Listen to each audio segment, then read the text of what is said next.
Hello everybody, this is Kyle Thompson with Tomson Burnham Real Estate. I am a real estate agent in Salem, Oregon, here in the heart of the Willamette Valley.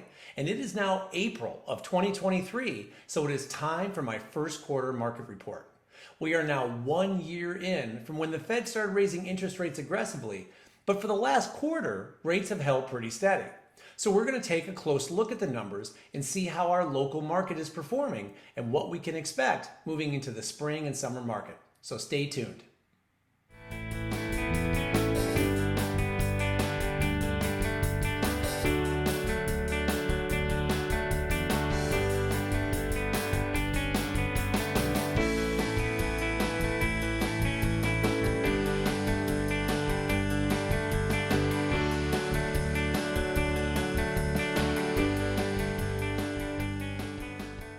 So we are going to first compare the first quarter of 2023 with the first quarter of 2022. As I have mentioned in some of my previous market reports, real estate does have seasons, and so each quarter acts a little differently from the rest in terms of real estate activity. So comparing identical quarters 1 year apart takes out any variation caused by the time of the year. But because the market has changed pretty drastically, I'm also going to compare some of the first quarter 2023 numbers with the fourth quarter of 2022, so we get a snapshot of how the market is shifting in the short term. Keep in mind that we're looking at the numbers for our entire MLS, which on top of Salem includes many of the small cities near Salem. So our first metric is total number of units sold. As you can see from this chart, the total number of homes sold last quarter was 1,409 units, down over 600 units from the first quarter of last year, a 31% drop. That is a big drop in activity. The first quarter of 2023 was also down 12% from the fourth quarter of 2022, which itself was down significantly from the fourth quarter of the previous year. To find a first quarter with fewer transactions, we have to go all the way back to 2014. Now, the first quarter of 2022 had a record number of transactions. We really didn't start seeing the slowdown until the third quarter. But despite that, the trends are showing a continued slowdown in real estate activity. Next, we look at median home prices.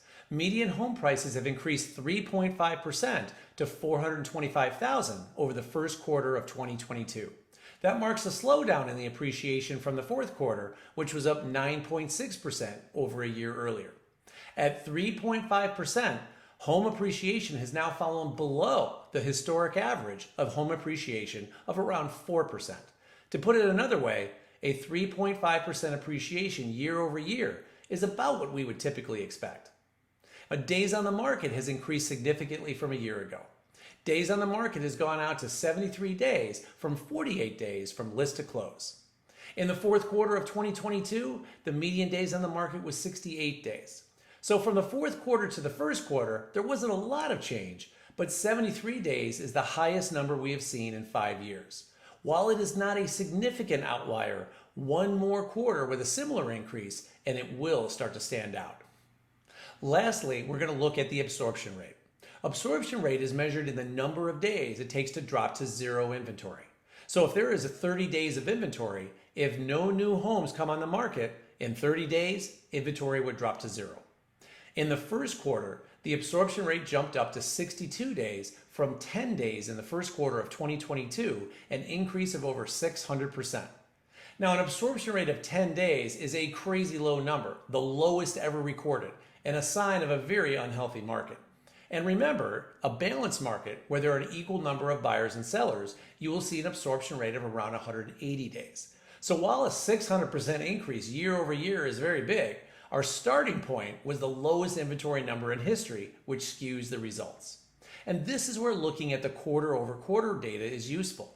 In the first quarter of last year, our absorption rate was 10 days. In the second quarter, it popped up to 34 days. In the third quarter, it went up to 63 days. In the fourth quarter, it went up to 67 days and then dropped to 62 days in the first quarter of this year.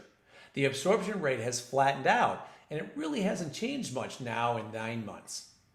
So what conclusions can we draw from all this? Well, just like last quarter, the data shows the number of transactions decreasing significantly, but the inventory is low and staying low while prices are still edging up. It is the lack of inventory that is stabilizing prices. More than ever, there are very few move-in ready homes to buy. When a good house comes on the market, a house in good neighborhood that has been well cared for and doesn't need any big repairs, those homes are still selling quickly.